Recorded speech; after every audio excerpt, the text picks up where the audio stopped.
Hey friends, good to see you again. So let's talk about the infamous square between Venus and Uranus today, what this brings. Oh, the square between Venus and Uranus.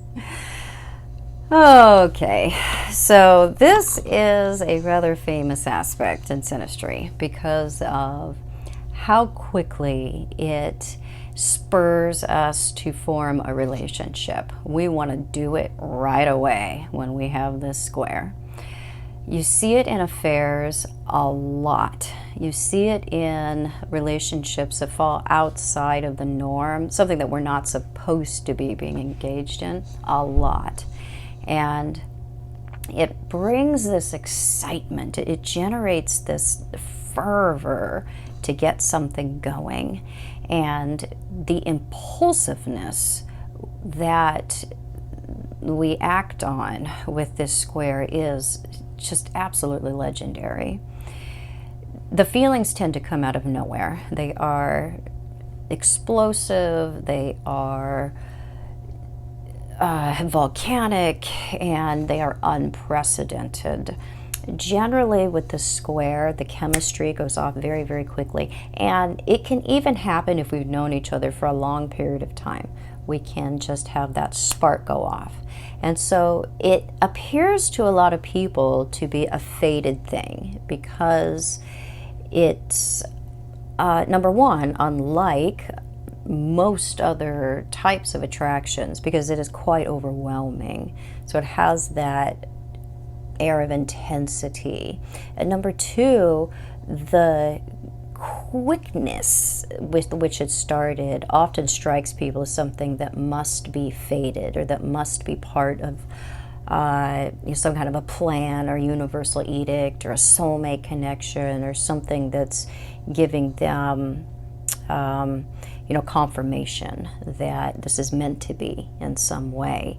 So we can often interpret it as being very karmic, this particular square. And so people, along with the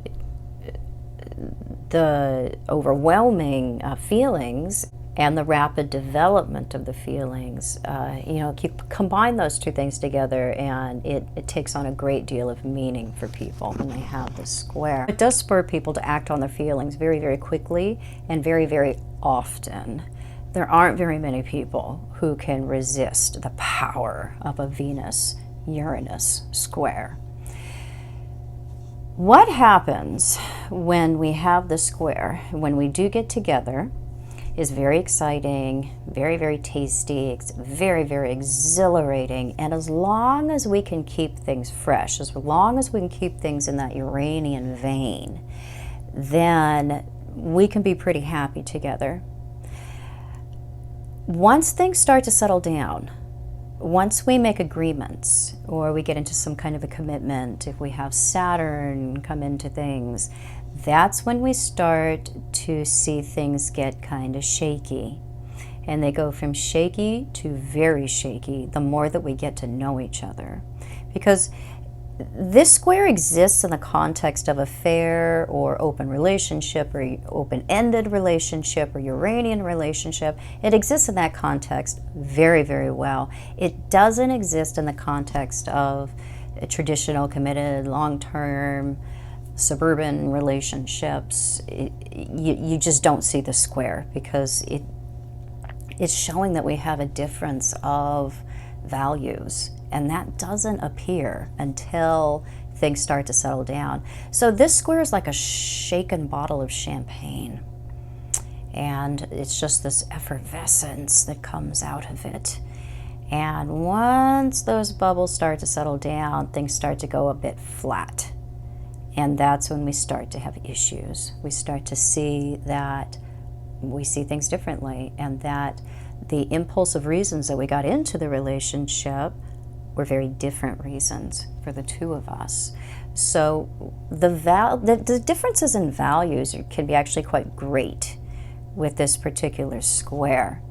Uranus is a lot of our ideas of autonomy and independence and the pursuit of ourself and our best self. And Venus is what we value, what we want to spend money on, what we find to be pleasing. It's a lot of our more surface values.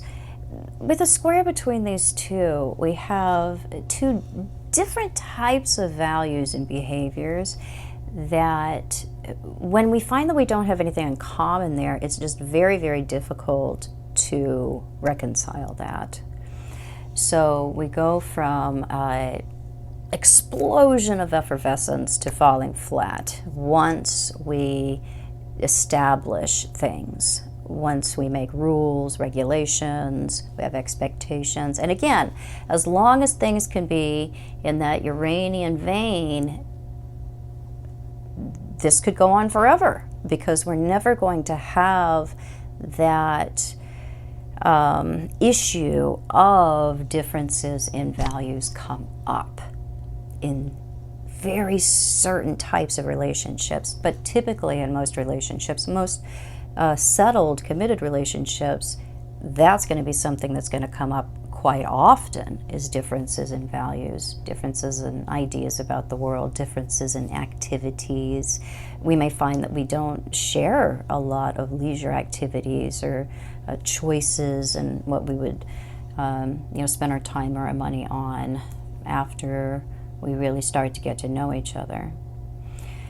So this is an interesting one because of the amount of intense feelings that it really does bring, and what happens when we discover more about each other. So we need to be really careful when we see this in Synastry. We need to make sure that we get to know each other before we really do make those serious commitments, because if we make those commitments first before we come to that Venus-Uranus crossroads, the square, then we may find that we have to backtrack because it turns out that we move too quickly. So just be aware when you see this one. I hope this was helpful. If it was, please subscribe to my channel. You can find me on the internet at truthandaspectastrology.com, Facebook, Instagram, other social media, Truth and Aspect Astrology. I do have courses available on my website. You sign up for the year. I have several different courses available that are ongoing, and I will be adding Asteroid Club next month. So check out my website if you're looking for more information, and I will see you soon. Bye-bye.